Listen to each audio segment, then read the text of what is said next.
Hi boys and girls, this is Letterbook XY and we are looking at page 15 today. Listen carefully because you'll have questions at the end. You've seen all sorts of boxes. You read about a big box that became a playhouse.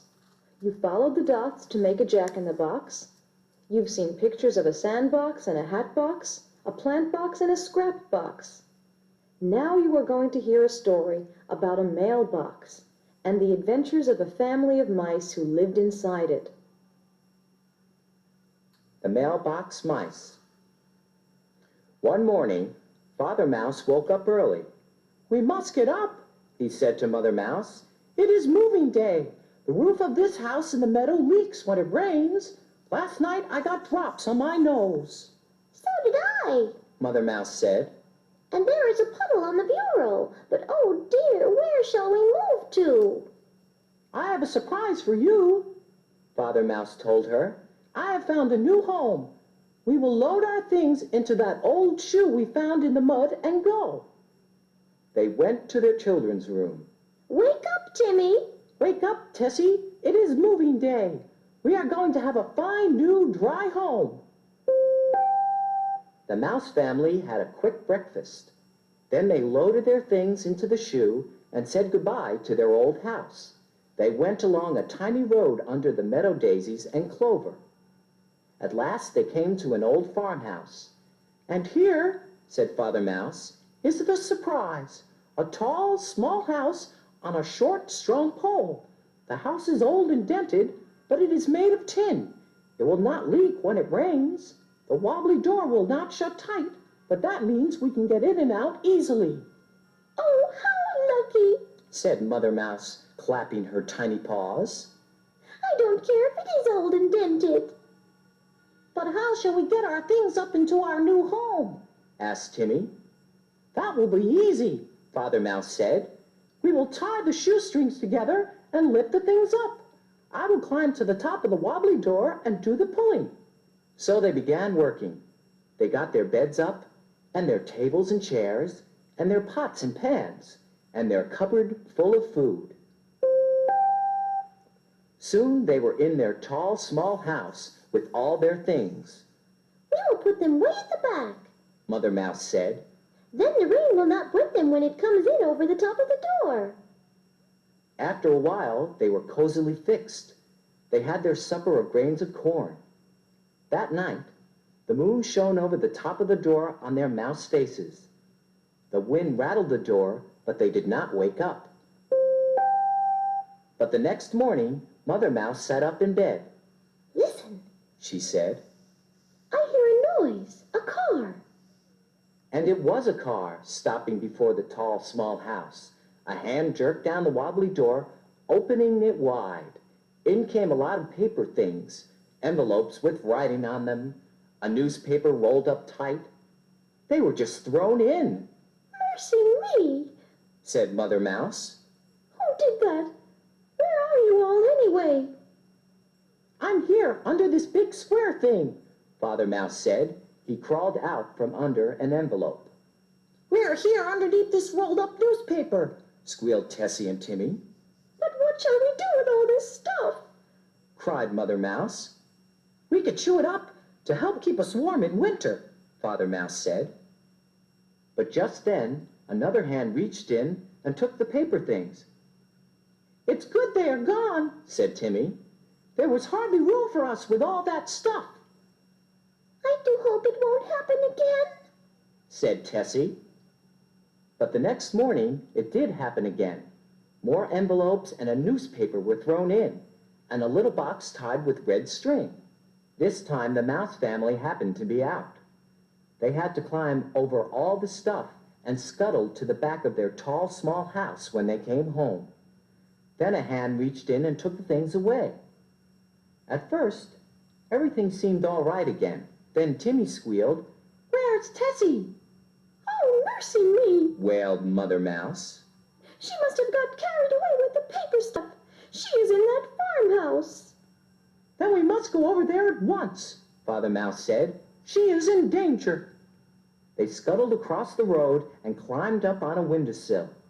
They looked in the open window. The farmer family were reading their mail, but Tessie was nowhere about. Suddenly, Mother Mouse said, Look, the wastebasket. There she was, peeking over the top. She saw her family. Her eyes were like big black raindrops. It was awful. She whispered. My tail got caught in the red string around that box. I pulled it loose, but they threw me away with the paper. All this will not do at all, Father Mouse said. We can't keep being bothered every day. We must move again. We'll go back to our old home. Yes, I know the roof leaks, but that's better than having stuff thrown in on us all the time. Or losing our child in a wastebasket. Mother Mouse said. So they all went to work again. They lowered their things to the ground and packed them in the shoe.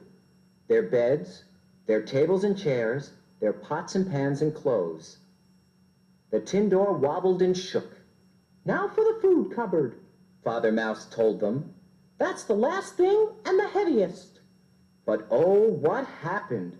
The door of the tall, small house came off. It dropped to the ground with a bump and a rattle. The cupboard fell too, of course, and all the food came out of it. They had to scamper around and pick it up. What bad luck, grumbled Timmy. No, it's good luck, Father Mouse told him. For we can take the old tin door home with us. It will make a fine roof, one that will not leak.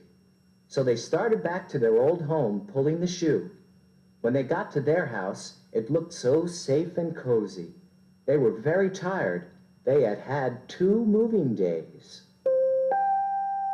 The next morning, they fixed the tin door tight on top of their house. They were very happy. They had got a new roof. And the people in the farmhouse got a new mailbox that very day. They couldn't imagine what had happened to the door of the old one.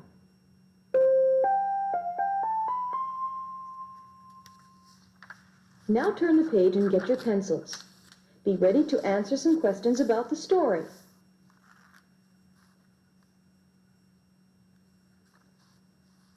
Find the row with the ball in it.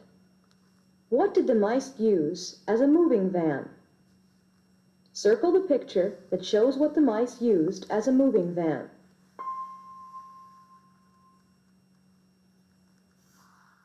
Look at the row with the apple in it.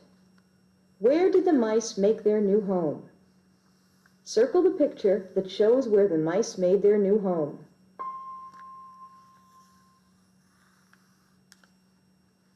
Find the row with the umbrella. In the story, Tessie was caught under a string tied around a package. What color was the string on that package?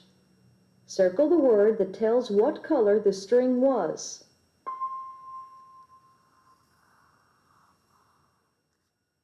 Point to the row with the rabbit. Where did Tessie Mouse end up when she got taken out with the mail? Circle the picture that shows where Tessie Mouse ended up.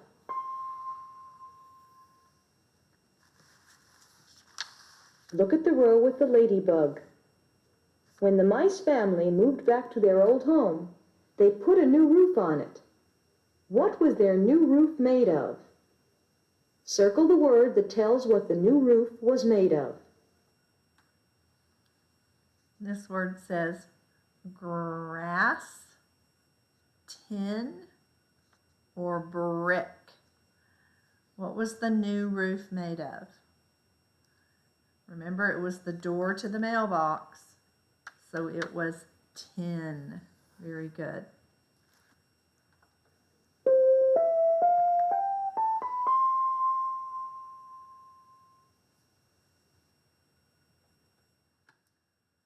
Excellent job, boys and girls. That concludes our letter book X and Y. Next week, we will work on the letter book Z.